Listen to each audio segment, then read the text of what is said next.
I want to say that this lecture is the one that I'm the most excited for. So, we're going to talk about shift field interactions with both timescape and sonic cosmology for reality-based disorders. The topics that we will be covered today will be the spectrum of intensity for reality-based disorders, and how we can actually apply some cosmology to our consciousness. And I touched a bit on the shift field in the last lecture, but how we can really try to develop a structure on how interactions may be going, how we experience our thoughts in them, our sense of self, who we are, and explore the gap that's missing in communication between Eastern esoteric wisdom and Western scientific approaches, what co-creation with your reality looks like, and the most important part, which is sound and the role it plays in all of this for all of us. Okay, on consciousness and causality.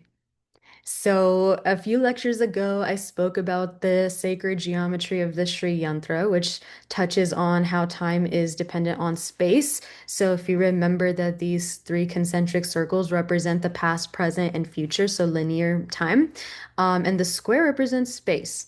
And due to this, I was kind of inferring in that lecture that consciousness is what creates this space-time. But I started thinking some more about it and I was like, well, I mean, if we're talking about cause and effect, cause implies before and effect implies after, which both imply linear time. But since everything in this multiverse exists outside of linear space-time, it made me think of another question.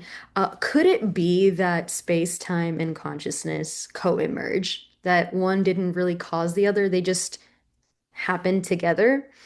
And this would imply that non-duality, which is what my research is informed by anyways, but we have to explain the symmetry. Symmetry as in what is causing this particular space-time to emerge with this particular consciousness. Um, and it made me wonder too, okay, how does that matching go? How does the co-emergence process happen? Is there a conscious choice involved, perhaps, where it's like reality matching, choosing a universe to take birth in, and the properties of this universe may have some intense geometric symmetry beyond our understanding with the consciousness that chooses it. And I'm saying the word choose loosely because even choose is saying I choose you is like cause and effect still. But that's the thing too. I mean, we're experiencing everything in linear space-time, and that's because there's so much experiential data we're taking in that we can't collapse, all of it at once. We can only go through this reality one unit of time at a time. And I've just been so curious, what is that line between linearity and non-linearity? Like if all of this is truly non-linear, how can we experience something outside of that and kind of have a meta viewpoint? And does it have anything to do with how we can perceive? What is the line between that? When does it start transitioning into nonlinear influence? And so the idea of transitioning between linear and nonlinear and then the geometry and symmetry of what it all means is kind of the like foundation of everything that's going to be discussed. You'll see little hints of it everywhere. So let's talk about what is you. And I've brought up my favorite mantra, the Purnam mantra. You can pause this if you want. I'm just going to kind of move through it, but it's really about infinity and nested infinity and how we are all infinite no matter how the cosmos are divided. And we're going to talk about how you are that infinite thing as well. So, brought up the Purnam mantra. This account is called Shivoham Labs, right? Shivoham just means like I am Shiva. I am that quantum coherence of consciousness and that infinity. And it's just so interesting too, because there's a subtraction piece to the Purnam mantra. Like, what is true infinity if there's like a nested infinity? What does it mean to have like something be subtracted and still be infinite? It's kind of a difficult thing to grasp your mind around, but I tried to grasp my mind around it. Because like nest means like, okay, we have this big thing, and then we have the next layer coming in. What's the boundary between the first and the next? What does a boundary even mean? Like a physical form? How does how do we define it? What does it mean to subtract something from something else? How do you define whether it's taken away, you know? So, we've also touched on the holographic universe theory, how there's a vibratory boundary even around the universe with the matrakas. And so we can make the case that physical form is an illusion because form indicates separation. So boundaries here could be more vibratory. I mean, everything technically is. It's just like condensed matter into physical form. But yeah, I mean, this could indicate that no matter what, everything is infinite. So before I start talking about the highest self, I mean, just really think about that for a second. Like, no matter what you do or where you go, it's like an infinite universe, and you're trying to encapsulate little things and like pick pieces. It kind of makes sense, doesn't it? Like that no matter what, you're not subtracting and taking away, because where would that thing go? It's still in that infinite. So, I mean, everything is still kind of like both locked in, but also not locked up with a vibratory boundary. I mean, it's kind of a mind-blowing thing, like a nested infinite. I don't know. I think it's just really cool. Anyway, your infinite set of realities, too, like when we're talking about your Shivoham, what is that ceiling value? I would say, kind of philosophically speaking, this would be your highest self, right? And there's this idea that like there's that version of consciousness in this meat suit that you have that's experiencing linear space-time. And there's the rest of you that can't necessarily fit in all of this, that exists outside of space-time in those multiple realities, right? Um, and also, like, I guess if you were, I don't know if anyone's tried it, let me know. But like, your highest self could expand into total God consciousness because your Atman and Brahman are really not separate from each other, technically. And so everyone has a limitation that they need to cross a threshold over for. And this limitation comes from what we're able to filter at any given point because your brain is filtering reality, and that reality is kind of pulling from this universal field of consciousness, right? So maybe could we think a bit about, again, because we're experiencing things linearly, like how much consciousness can be housed inside of an individual at a given point of like a unit of human time, let's say. And of course, like, is it only stored in the brain? I mentioned the brain filters, but what if your entire self is consciousness and your consciousness exists also in layers within you? It wouldn't just be localized to one point. So here's some explicit ways we can think about it. Like there is your self-illuminating conscious awareness at the core. Like we've looked at the five koshas model, and there's all the five layers or koshas, and they end in the word Maya, which is illusion, until you rip off the fifth layer, and all that's left is that pulsating consciousness in the universe, right? It has no personality. And then, it's most manifest in the brain because with our brain, we are sending signals all throughout our bodies to communicate and talk and have all sorts of fun. But it shows up as the mind. So it's like kind of obvious that it's sort of there. And if it's not obvious in the physical sense, like every monk and everyone who goes down the spiritual route would sort of agree that like this is all happening at the very, very core, right? But I would really encourage us to please think about the implicit ways because this is almost a little more important because we're kind of dismissing the ways that consciousness takes form in all forms, not just the way we deem worthy enough to talk about, right? So let's say your gut, your heart, your lymph nodes, they intake and process and produce meaningful data every second, right? So while not human beings of their own, their organs, do we dismiss that dynamic nature of consciousness showing up in this way? It's a rhetorical question. The answer is no, because data that's speaking to you, I mean, that to me is valid enough to not dismiss, especially when everything is so interconnected in our mind body consciousness architecture. So let's now talk about who you are beyond the brain and the body. So when we're talking about words, words exist in relation to one another, right? And so to indicate a word about something is to like talk about it as an object, which means an object has like some sort of form, and form is really just like a limitation, right?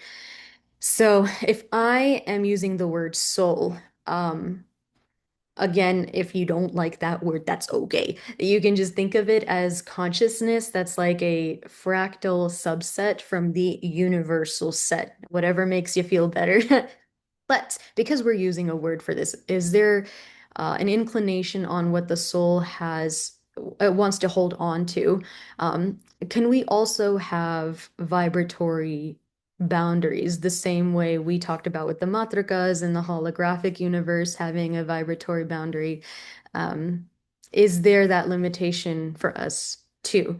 So that I say this to say, what is characteristically eternal about this soul?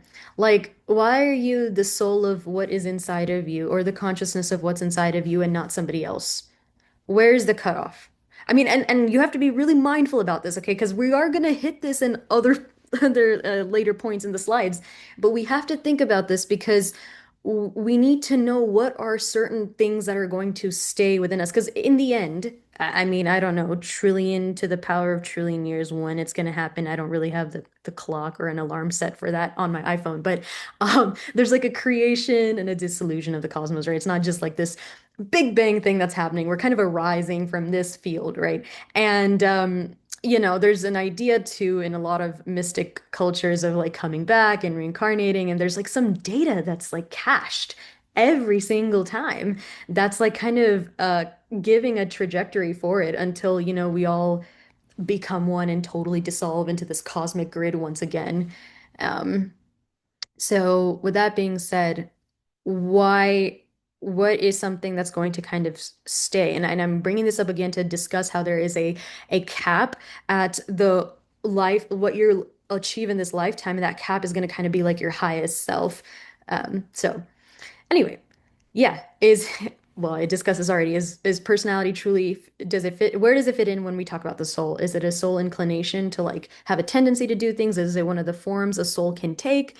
Are there things your soul would never do? Is there a way to know? So I mean, again, I talked about past life imprints, karmic residues, and yugas we were born into. So I have like a whole lecture where I talk about the yuga system, like the nature of time and like the entropy of consciousness happening in that time as well. So and if there's this idea too, I mean, if you're curious to look into it on your own, if you have the privilege to have access to knowledge, you can technically, in a way, clear things out a little bit faster too, and like help yourself align with your highest self, meaning being able to kind of like move beyond subconscious pollutants, societal, misgivings and impressions, and even the ways you hold yourself back with negative self-talk. So there's this room for expansion. There's this, and I think I encourage everybody to also think about how much we should not be putting ourselves in these rigid structures, right? Everything is dynamic and flowing, and everything is happening in the infinite now. You can change your life at any time. So it's up to you. I just think that's just something great to know, right?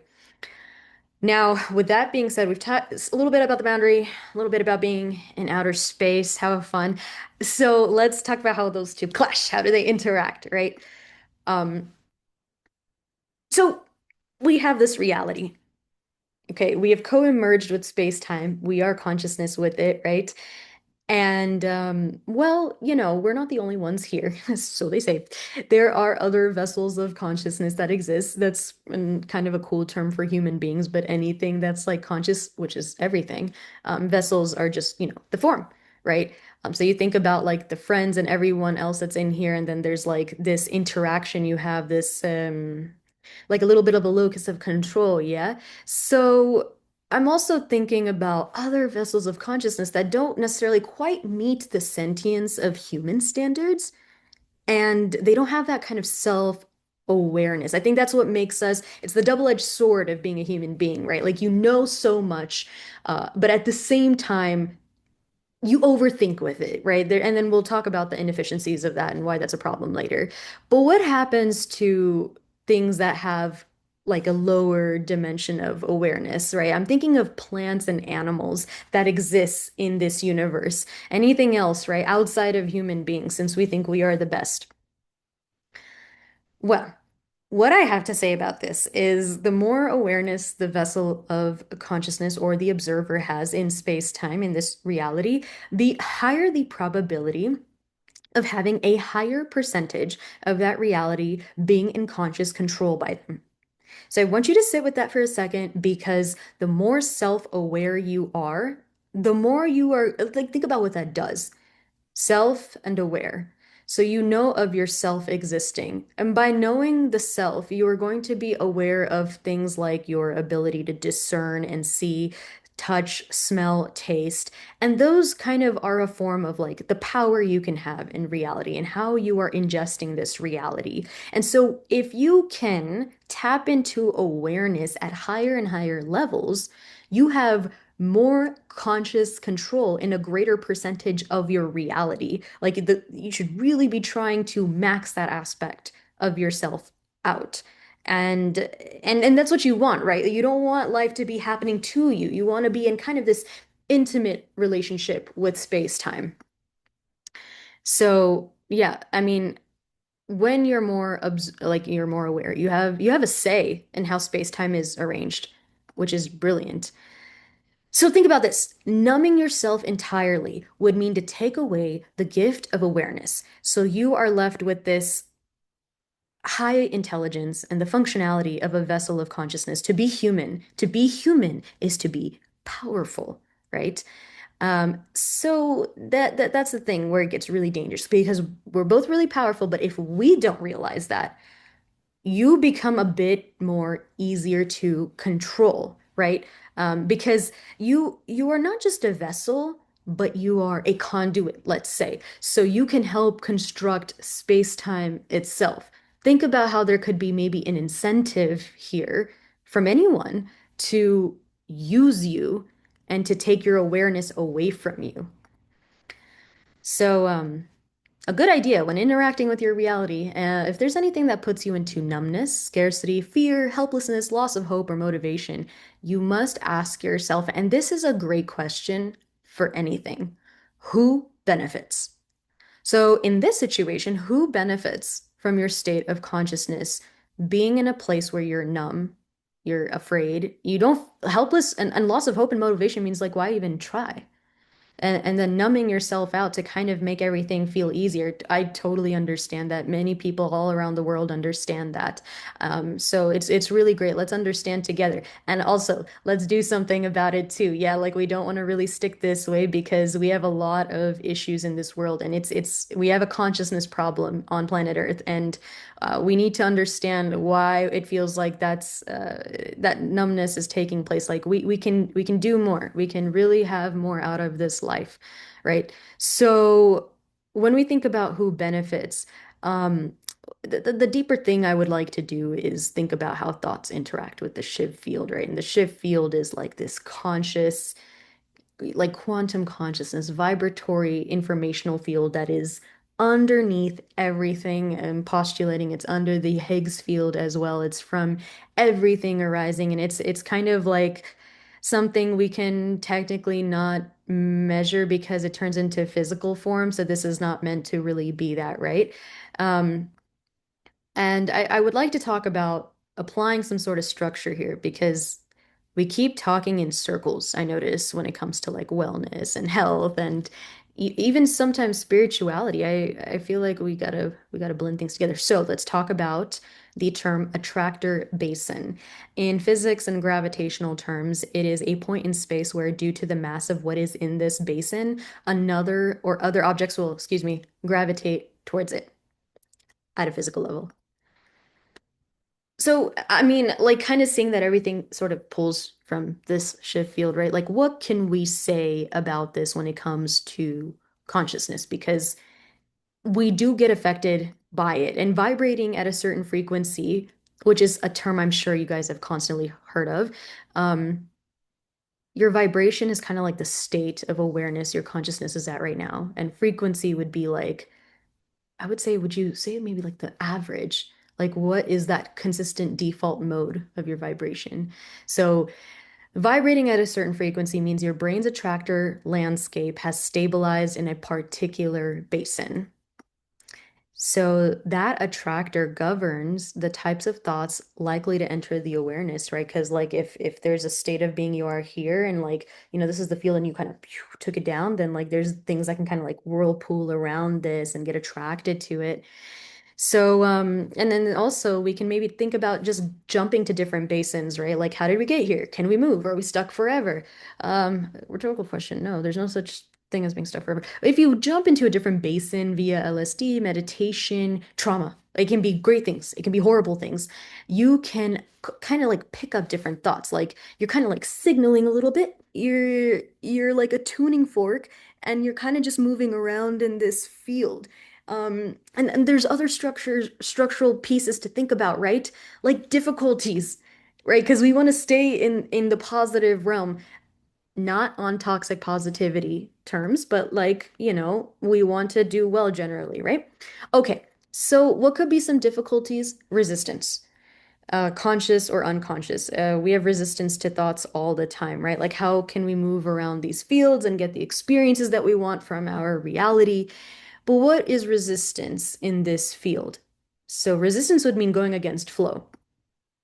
And I think the greatest flow is ignoring your personal calling, what it takes for you to be your highest self.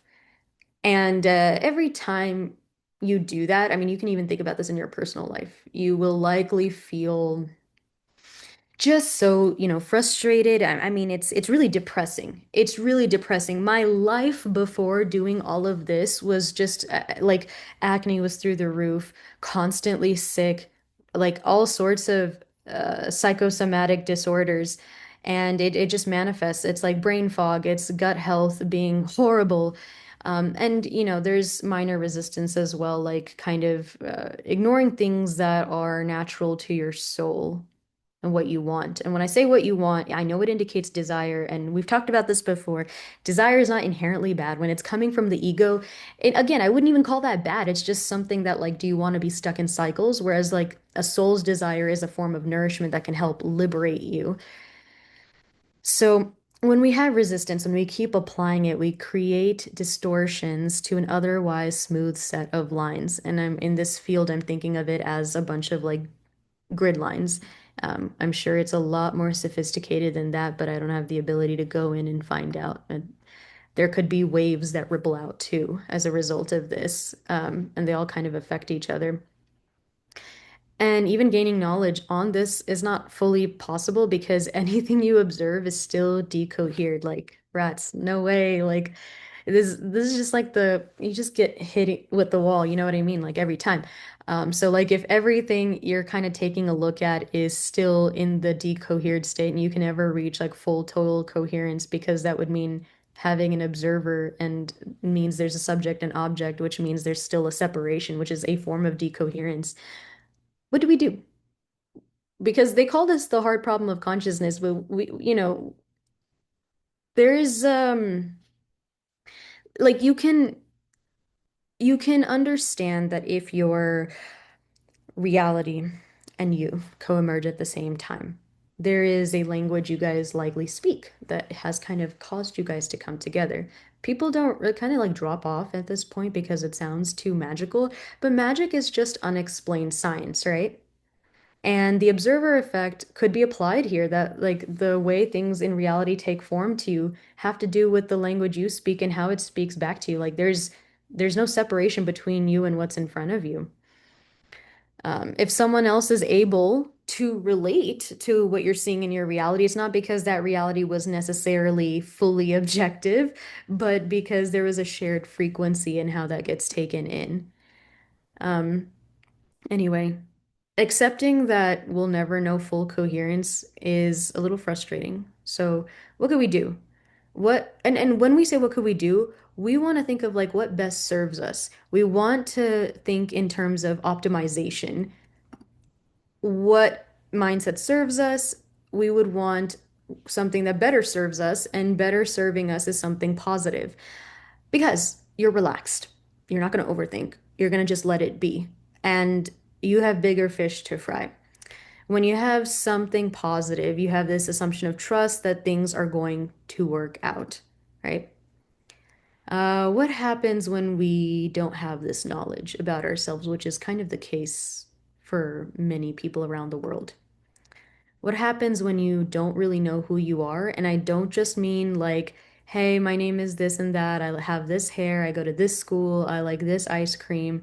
I mean, at the core, who you really are deep down in your soul. And what happens when you're not aware of, like, you don't have awareness, which means you don't have power, right? You're either extremely disassociated and numb. And I want you to think about how society is today with everything happening in the world, okay? Because it's all connected. Everything is so connected.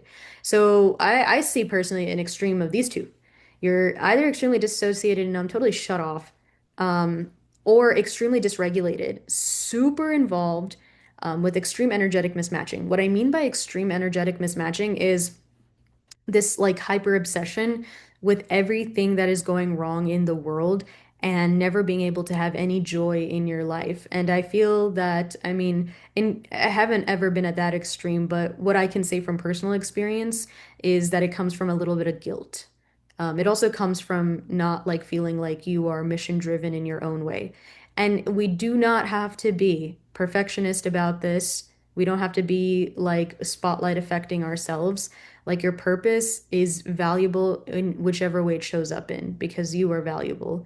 It's about providing some level of harmony, because when you are doing your best, and people see others only as far as they can see themselves.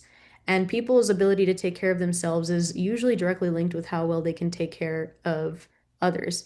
And you may not think this way because of the aspect of like people pleasing, where people compromise their own boundaries. I would say to that one, time will catch up to that person and they're gonna like have their moment, they implode. How do I know? Because it's happened to me many, many years ago.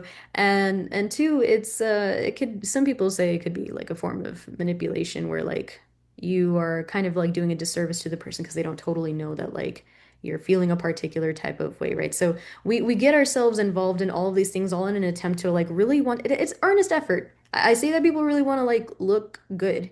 We're in also like a performative society. Do we want to look good or do we want to get things done, right? Anyway, coming back to the main topic. So what happens when you're in these two extremes? What's going on?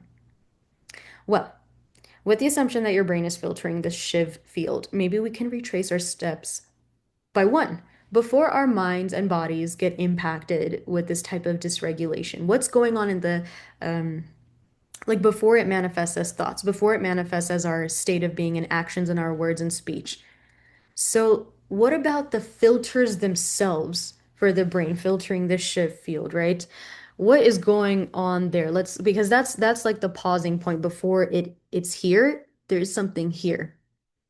Now, what I'm really asking is what happens to these filters when human beings are in between extremes of being disassociated versus highly dysregulated? They weaken. They weaken because these filters are like a boundary, right? Or like they help you kind of understand, like they contain this little bit of a tuning fork. I don't know the whole how it all works, but I'm just speaking more structurally and philosophically. And you know, imagine dams by river, gates of a farm, like what is allowed to come in and get out. So can you kind of like put together what you feel like could happen when these filters of your own reality of space-time itself happens when it weakens? Can you think of what could happen if millions, maybe if not billions of people are now less aware and they are highly intelligent and capable, but they're not aware of it, but maybe something else could be. And you're a vessel and a conduit at the same time. You have the ability to influence space-time, but when your filters are weakened and you're not aware, then maybe the vibratory boundary between you and things that are not you could start dissolving, could have problems. Let's think about individual scaling.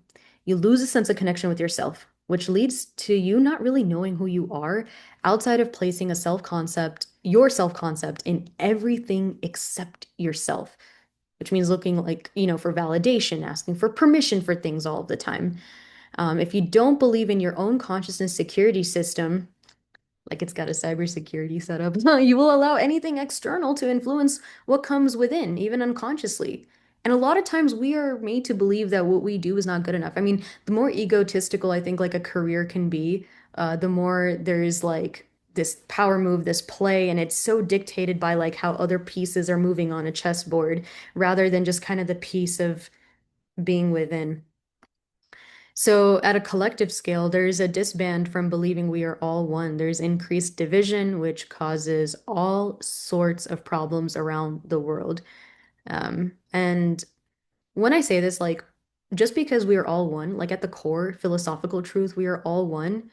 But you don't have to sit there and say, like, yeah, I am totally like the worst dictator in the world that exists, right? We are all made up of the same stuff, the same something and everything, but how we act in accordance with that is up to our free will. So I would never gaslight anyone into thinking that they should like love on just anybody. You know, boundaries are important. That is why I'm talking about filters right now. Boundaries are important. Okay, if people remember timescape, cosmology, and the locus system with consciousness, how can we revisit that and apply it here? Okay, we're talking about filters, and we're talking about filters of a universal field of quantum consciousness, the Shiv field. And we're just looking at it as one plane. But the cosmos aren't just one plane. What if we took it one step forward? Taking the concept of these vessels of consciousness having weak filters and mind you, when I brought up the Loka system, this comes from Hindu cosmology of how Earth is the Bhuva Loka and there's higher realms, lower realms. I was not entirely sure the setup with timescape cosmology. I do think good chunks of it hint closely at like time behaving differently in certain voids or walls in the universe, and that makes sense to me. And for me, I think the proper structure that aligns and resonates is when you are at a higher density, there's a lower frequency of consciousness. And when there's a lower density, which means matter is not really calcified, it's more vibratory in nature. Things are like in general lighter, even if there is matter, then the consciousness frequency is higher.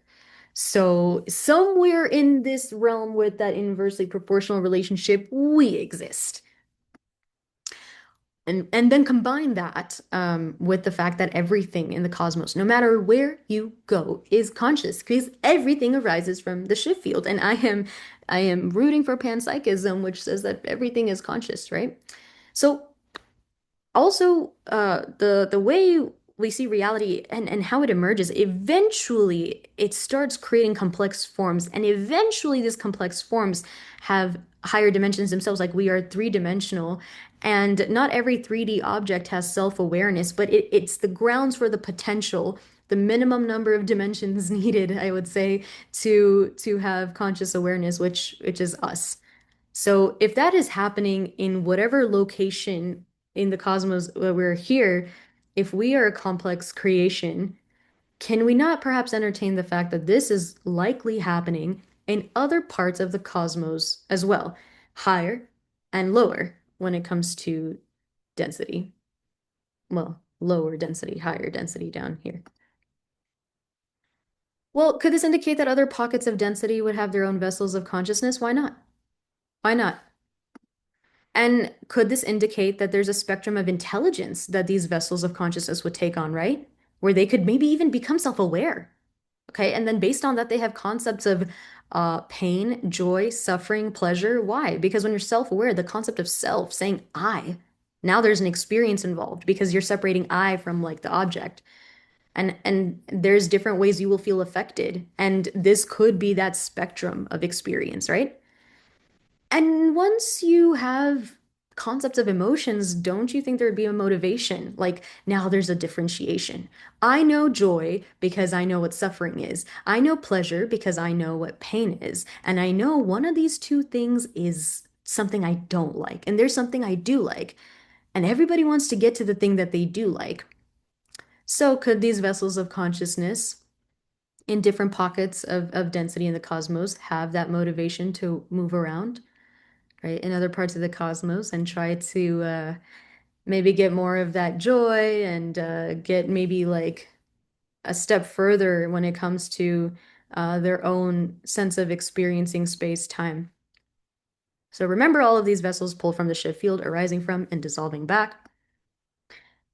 Well, if there's other vessels of consciousness throughout the cosmos which pull from the same consciousness field we pull from, there is a gravity of consciousness dictating what gets pulled, what gets tuned towards or away, etc. And that gravity could be like, that attractor basin that we all have. We're all kind of just at our little blips, right? And like things are moving around, we're attracting certain frequencies of things. So this can dictate what consciousness experiences we have. It's not just us alone, but also the things that we attract. It's kind of why people say you're sort of like a product of the five friends that you have, or something like that. But if your filters are weak, your the vibratory boundaries, structural integrity is compromised, which is a problem with all these little blips and things moving around. Not everything is going to be so kind. Not everything is going to be your friend. So, can we at least keep our minds open enough to imagine that we may open ourselves up with having weak filters to where like our boundaries, or it's compromised, like it's porous. Anything can kind of come in. We're not really consciously thinking. We're just existing and this is just there. So could you open yourself up to unintended consciousness entanglement outside of you? And I'm let me be clear, unintended consciousness entanglement is a really diplomatic way of saying there are things beyond just this reality that could have an ability to impact our consciousness in this physical reality. Just entertain the thought. Just think about it for a second. The human form you are in is just that. It's just form. Consciousness needs that form to animate the form. So we need to figure out what the entry point sort of is for like what is sort of this vibratory boundary of you and maybe like outside of you. Where are those filters really operating? And maybe we don't need to know the exact pinpoint of where because it could be everywhere. But we need to find maybe a location that's central that gets the data that we need to find go in between those two for like this reality and anything that could be beyond. How can we proactively combat this? Strengthen your filters. Know thyself. And do your best to maintain your current awareness, but have a general goal to keep increasing it. This way, you keep having more of an impact and conscious control in your reality, and like people can't hijack your consciousness, make you a victim, or anything like that. And as we're talking right now, we're raising awareness. Just you listening to this, not because I'm special, because we are making ourselves aware of being aware, we are helping ourselves raise that. And my hope is that by listening to this stuff, you feel more comfortable knowing that you are more in conscious control, even though it doesn't always feel like it and it won't be in an instant. But if you can believe in having a micro expansion in this one infinite now, because this is really all you have, then you can continue expanding that more and more with time to where you get the reality that you desire. Yes, increase in awareness, increase in co-creation with the cosmos. But let's be real. How much are we taught this in society? How much are we encouraged to really love ourselves, know ourselves, have regulation? So, what about the scenarios where we miss the deadline for being proactive? What happens? My personal favorite slide. Potential range for reality-based disorders. Before I begin talking about what this could look like, it's really crucial that we identify first whether the root is internal or external. If it's internal, then delusions or like visual or auditory hallucinations can be projections of unhealed inner patterns manifesting more deeply until your conscious mind decides to do something about your life. So it's just kind of like like sounding the alarm. Hey, like, are you listening? It's like a kid throwing a tantrum. Like it wants you to notice, and it's going to do crazy things until you just kind of finally, give it that intention that it needs or like approach it with the healing that's necessary. But if it's external, okay, the font size on these slides is really bad. I'm so sorry. I don't know what happened. Okay, so if it's external, so you're not projecting something from the inside. So this would mean something's coming in from the outside. There's an unconscious, perhaps, entanglement with something we don't, want. I've experienced almost the full range of what I'm about to show, and I have met people who have seen the most extreme aspects of this within their family members. Um, Yeah, not a real big fan of like AI generated images. I was trying to do my best to get these in a line, but let me explain. So, this is a human, of course, it's got a brain, and we're talking about this universal field of consciousness. What I really wanted to do was go from like just have one line and indicate like a spectrum of intensity. So, I was thinking about this. False memory and scrupulosity OCD, both of which I have had. Um, when you have scrupulosity OCD, you have this moral perfectionism.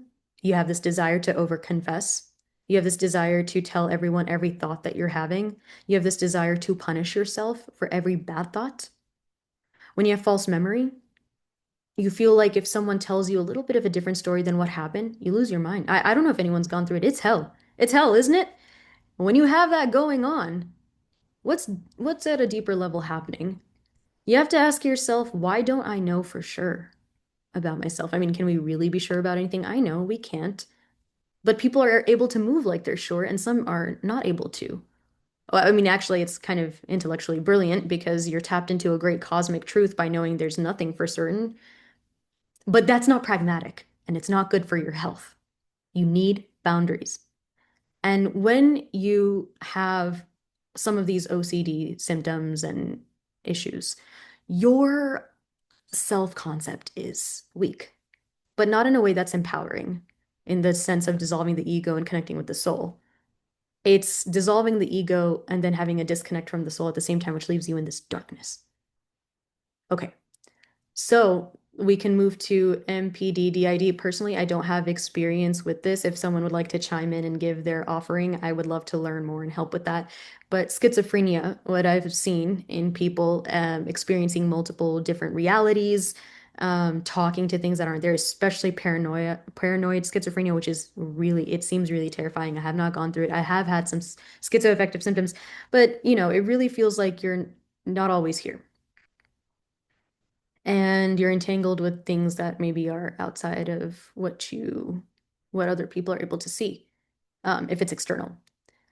And like notice how I'm like graduating these, right? Because I have this crazy word here, demonic possession. And I came across somebody telling me that this happened to their mom and that she needed to see an exorcist. And this happens a lot, apparently, I believe, in India as well. I've heard quite a bit about this. And even with astral projection and travel in a darkness retreat where you just don't come back. And that's kind of on the lighter end of being like just a vessel that's empty. Very creepy.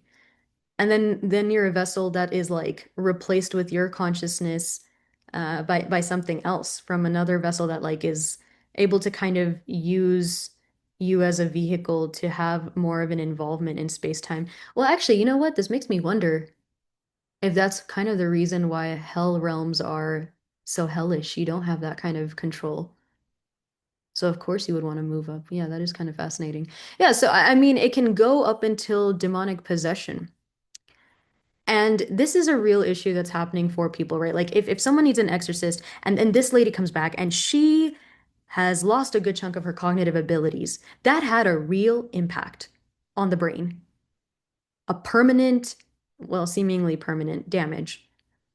With the weak filters, it can get that bad for people. And I don't know why we don't talk about it just because it's the hard problem of consciousness. Like, this is happening to people all around the world. And just because of how it sounds, we leave it. No, I don't believe in doing that. So anyway, this is kind of like what I'm seeing as the potential range for reality-based disorders. I've kind of only been around, this and like, DPDR. I have never been in this realm, but like once you are someone, if you're an audience member who has gone through these things, like you kind of can, see in between, like, because if you can get there, then what's stopping the range from getting even deeper and deeper and deeper, right? Let's not limit ourselves here. Let's not kid ourselves. Not knowing yourself is when your filters are the weakest. A lot of these issues that are happening is like not knowing yourself, right? Anything can happen as a result of that. Your power is taken away from you. and someone can just use you. Think about how these disorders are brought up and what their foundations are. People don't hallucinate fairies and happy entities, right? It's always something that's terrifying. And like sleep paralysis demons as well, which I have also dealt with. Why is that the most common thing? Can you maybe open up your minds, a little bit? I mean, some people might be like, oh, yeah, I already know this stuff. That's great. Thank you. But like, can we not envision that there is a chance, a little bit of a chance, that there is an ability for other vessels of consciousness to want to interact in this field and we become victims of it, like fed off of almost. And we're terrified.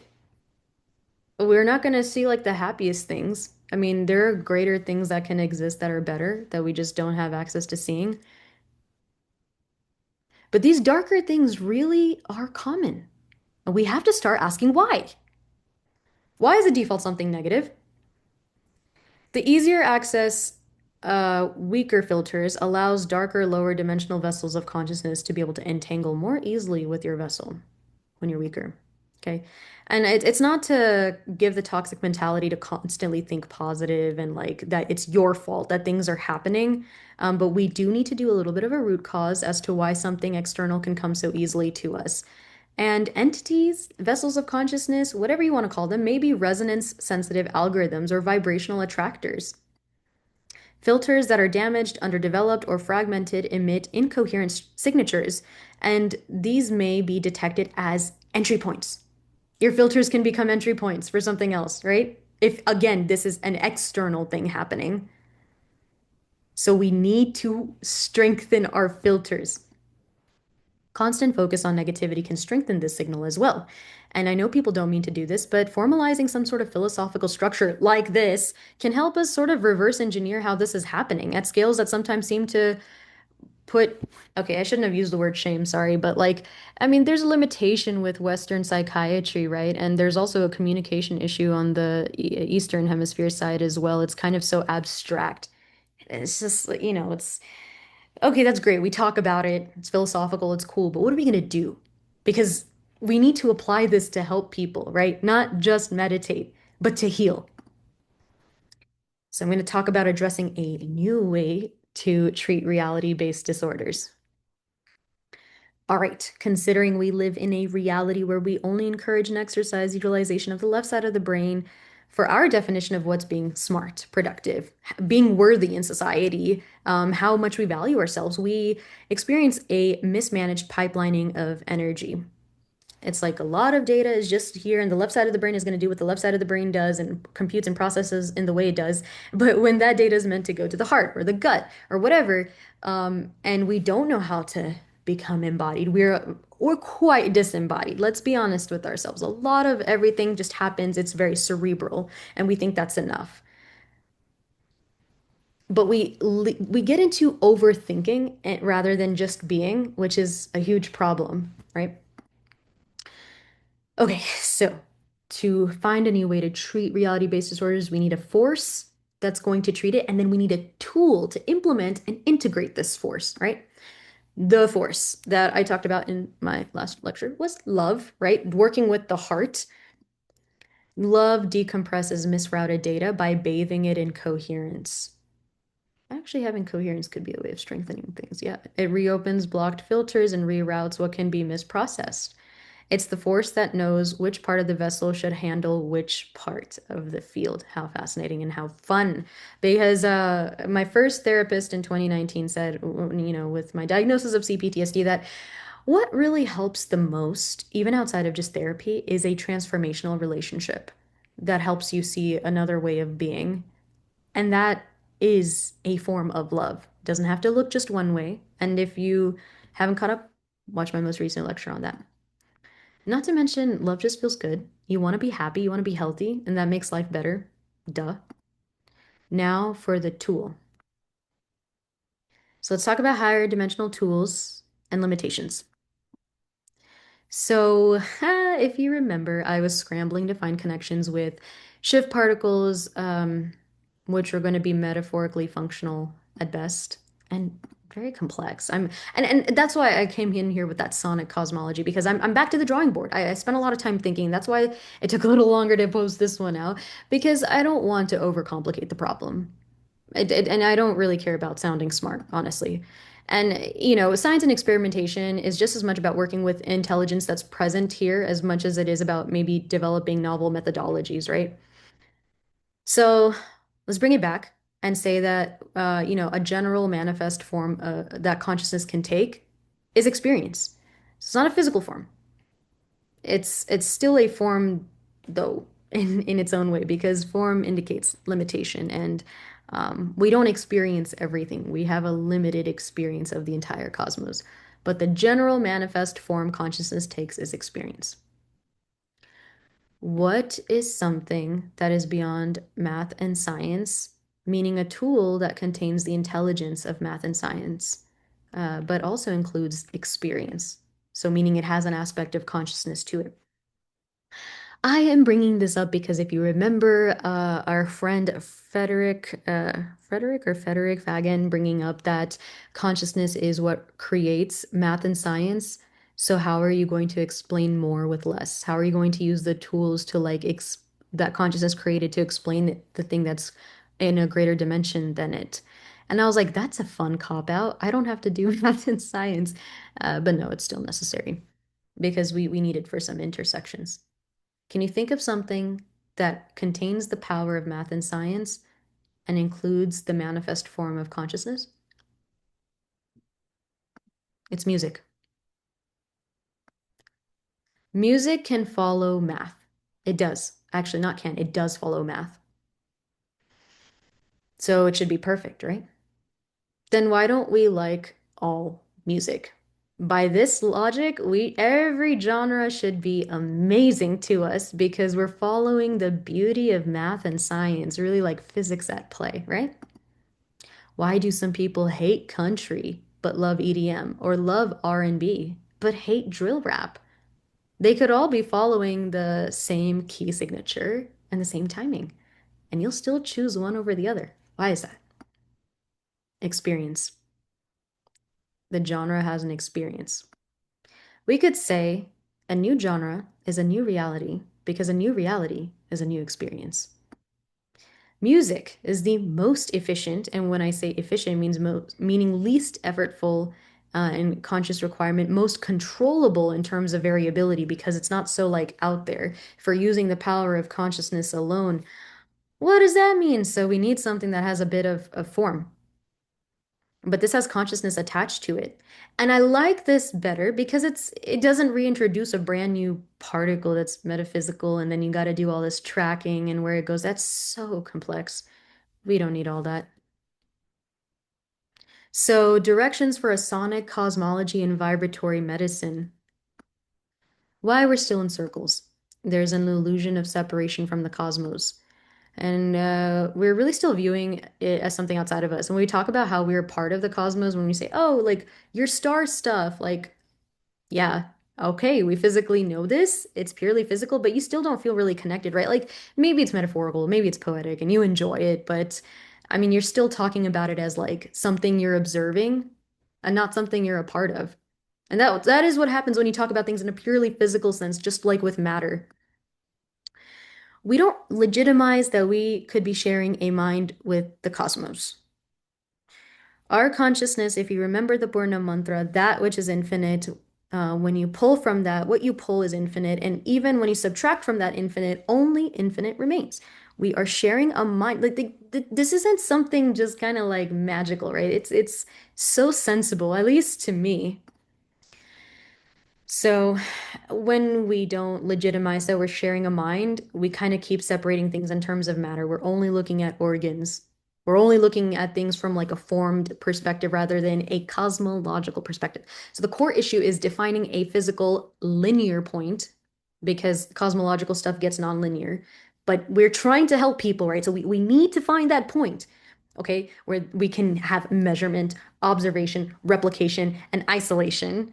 And it needs to be the intersection where cosmic consciousness and human consciousness takes place. Where does that happen?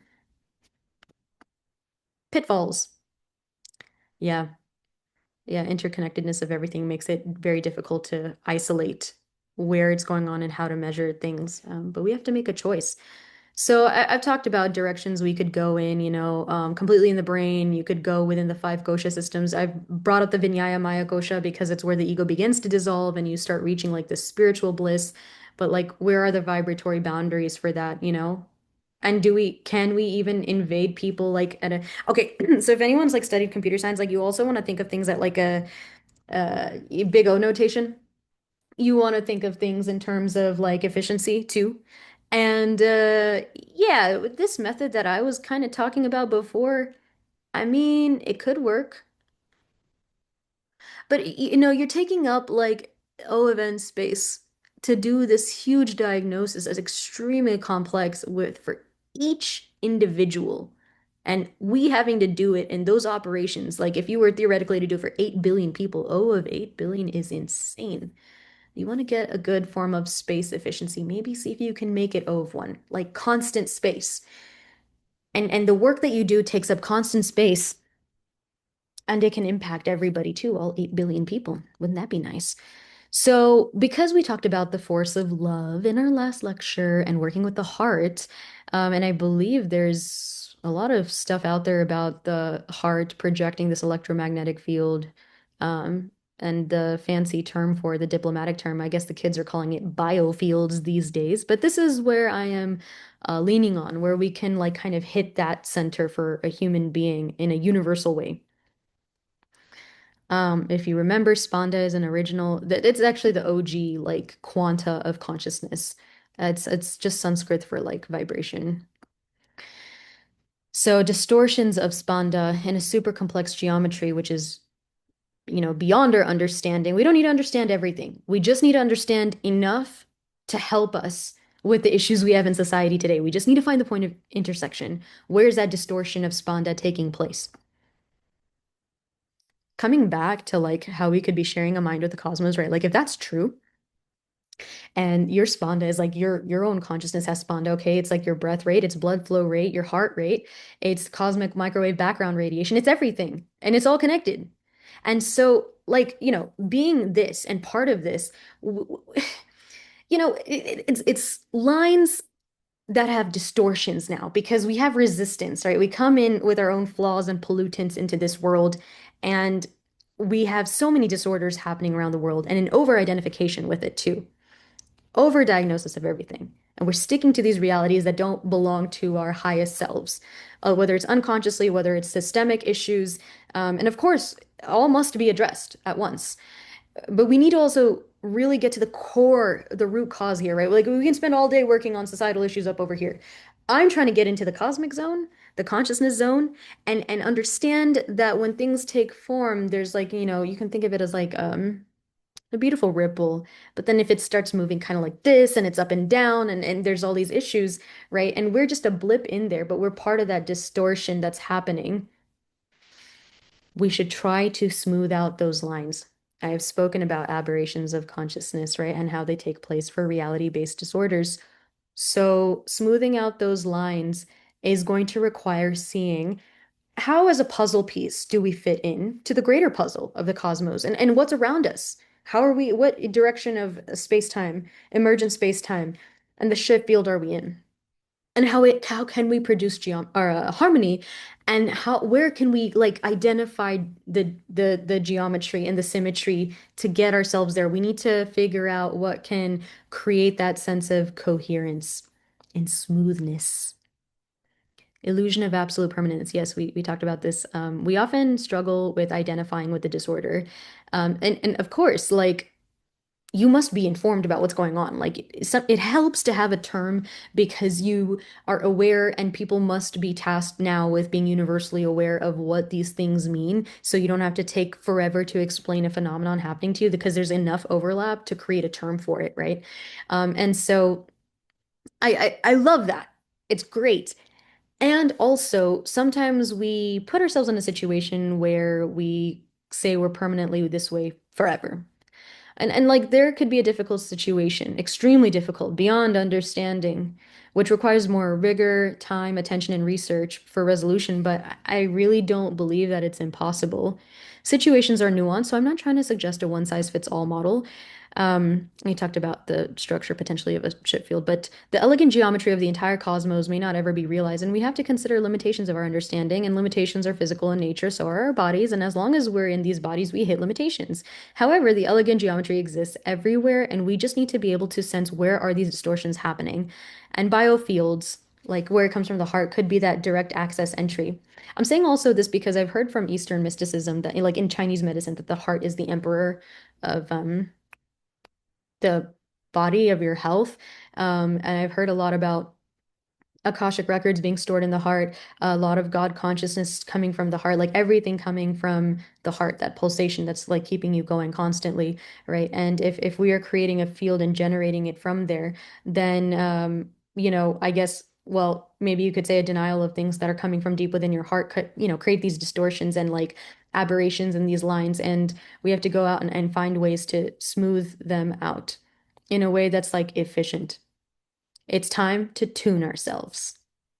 The most accurate metaphor that I have is that we are self-aware yet out of tune instruments in the musical universe, right? It's like everything is vibratory. Music doesn't need to be limited to just what the human ear's perceptive range is. Understanding that we're out of tune, but out of tune in the greater symphony is going to be what adds that depth to our current medicinal sciences. It's not this or, but rather both and, right? We don't need to fight each other. We all need to work together. Separation is going to be an endless cycle of inefficient searches, overcomplicated research papers, 90-cent words that make people sound smart but don't feel accessible to the very audience that they're trying to heal. Yeah, that's the other thing. Doctors and scientists are talking from the perspective of being technical, and that's great, but we don't really always include the affected audience as part of like what's happening. I mean, of course, in studies and experimentation, yes, but there's almost like this disconnect you feel from people that sound smart and they're super fancy, right? But because we're all connected, like technical solutions are great, they also need to resonate. You don't want to separate the consumer from the very thing that they're consuming. They need to be able to understand it, right? And connect with it. Um, and like, why isn't our approach something that doesn't involve direct user feedback as effects happen? And of course, like studies do that, but I mean like right now, instantly, that can happen in an experiential, resonating way. Why do we keep looking outside of naturally occurring tools? This may come from not viewing nature, outer space, reality itself as intelligent and inherently healing. Okay, so I was at an astronomy event and I learned about sidereal clocks. It looks like it's spelled sidereal, and it only operates at the clock of like there's two. The time is dictated by like the spin on the Earth's axis, and then also the rotation around the sun. And sidereal clocks only take into account the spin around the axis, not this loop around the sun. So we have very precise and accurate atomic clocks now, and the thing is, these atomic clocks have gone and overcorrected. They're almost so precise that we actually need sidereal clocks to help bring it back to like match Earth's natural rotation, which is not perfectly, absolutely perfect. Um, and so I think that couldn't be a better metaphor, right? For how we as human beings, like, we don't see everything as its own perfection as is. We have a tendency to want to like overcorrect and make everything exactly precise and like feel like we need to add something beyond what already exists, right? And that can help in some cases. I'm just saying, just think about it. Sound at a deeper level. The universe trends towards efficiency. If you're lazy and musical, congrats! You're just like the cosmos, my friend. One of the biggest questions in cosmology is why large-scale systems end up being self-organizing, efficient, and orderly. Everything is algorithmic in this universe. So let's talk about discrepancies in data. Two types of entropy, informational. Entropy of random variable quantifies the average level of uncertainty or information associated with that variable's potential states or potential outcomes. It reflects how much information is hidden or missing, how much you would need to transmit or unlock the message, etc. Thermodynamics entropy is a measure of the disorder or randomness of a system. It's linked with physical properties of a system and change via heat dissipation, energy conversion, etc. So mathematically, informational and thermodynamics entropy don't necessarily overlap a lot. They conceptually have some overlap. So what I'm proposing here is more of like a systems coupling approach, like kind of building, and not saying that there's like a direct link into it that's instant, but there's levels to it. So if you think about a certain level of like lossy data, and we're going to touch on lossy data, right? So if you have this within consciousness fields, that creates dysregulation, right? Misunderstandings and things like that. And when this dysregulation comes across in layers of embodied, it's embodied and it shows up in societal systems. Ecosystems are conscious as well. And this can eventually manifest in like a physical way and like have like a butterfly effect too. This regulation is expressed as thermodynamic entropy in nested ecosystems. Think of socio-political disorder that starts with informational entropy first. And this can lead to all of these things that we actually see in the world today. Continuing on, I would like to provide a perspective from the Vedic sciences about speech because it has a lot to do with sound waves. The first being para, the transcendental. It's the highest subtle level of speech. It's the source of all sound and consciousness. It's beyond the senses and the mind. Also, hold on. By the way, this is kind of technically a deity. Nada Brahma, the universe is sound. It's a source of all sound and consciousness. You're going to be kind of connected to that Nada Brahma energy. It's beyond the senses and the mind, and it represents pure intention and potential for all creation. Pashyanti is associated with intuition, direct perception, initial formation of the intention to speak. It's subtle, formless vibration within consciousness. Madhyama is inner dialogue, more mental. And Vaikari is the expressed, ordinary, audible speech, the spoken word you and I use in everyday communication. And it's the final manifestation of all the other levels. It is also said that Vaikari is the most inefficient form of communication, and that in the past, beings would communicate more in that Pashyanti Madhyama way. And it's easier to get data across.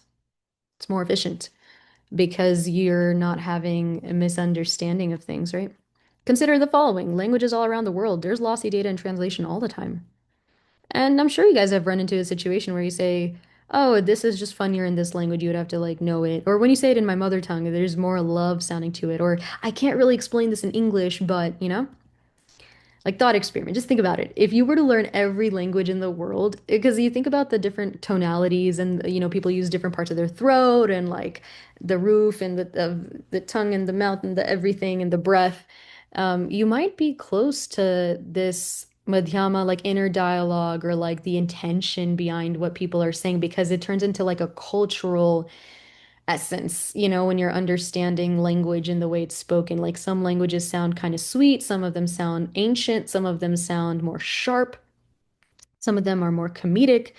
And if you were to experience all of that, then you might expand your own fractal access to full consciousness, which is a fun thing to think about. Why should we care about any of this stuff? Yeah, at the worst, there's dangerous application of bad interpretation when there's lossy data. At the best, there's misunderstanding and passive aggressiveness. You've got people in this world justifying the most disgusting things due to an interpretation of a text or greater powers will. Like it just would be nice if there was no way to have, hundreds of thousands of, because everybody gets confused. And everyone has their own viewpoints. And I mean, I think that's fantastic in one way too, because you can birth infinite realities and God consciousness is infinite. But we run into a little problem of being infinite on a finite planet, which leads to conflict. So we are rendered helpless with thousands, hundreds of thousands of viewpoints on what the cosmos want, and we're imposing our own will every time with this interpretation. And I mentioned before that having a personality means having differentiated consciousness. And with 8 billion observers, you're bound to get 8 billion interpretations, some overlapping, some with little hair of a difference, some dimensions apart. This kills me. I mean, really, it breaks my heart because we waste so much time when I don't know what else we could really be doing. We could just be being. We don't have to be, hardcore creating things all the time. That's also a made-up concept. But with wars and ego power trips, dysregulated nervous systems, all lost in interpretation. And, that experience is not really being placed across. And this manifests in large scales. It can also manifest in reality-based disorders. It can also manifest in a way where it messes up what's going on internally for your consciousness, right? We talk about this is like I said before, we're in a performative society where we talk about everything and we get dysregulated from that, but we don't get anything done. We engage more in human thinking rather than human being. It's not even a matter about personal experience anymore. No exaggeration. This is about restoring cosmic order and harmony, right? Because we're connected to all of it and we're that puzzle piece in a greater symphony. And harmony is a dynamical coherence that allows all voices to sing without distortion. Can you imagine a world like that?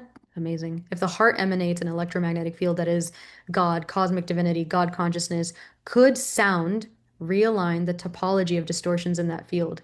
Like it's a very like instant access, like efficient thing. Like you can get the message across of the sensation and experiential data packed in sound waves rather than having to talk and explain and expend energy. And this is why people do silence retreat as well. It's a way of like maintaining that energy internally.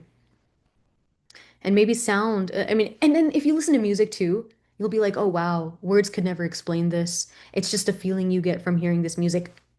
This is what I'm talking about." So where do we go from here?